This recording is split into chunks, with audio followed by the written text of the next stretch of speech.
Habt ihr schon eure Uhren gestellt? Zur größten Geburtstagsparty des Jahres? Vielleicht könnt ihr euch auch eine Zeit stellen. Der zweite Advent ist da und bald feiern wir Weihnachten. Ganz schön viel Stress und Unruhe in dieser Zeit. Aber das muss nicht sein.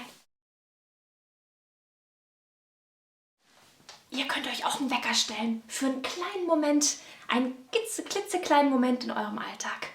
Eine Zeit, in der ihr einfach mal durchschnauft.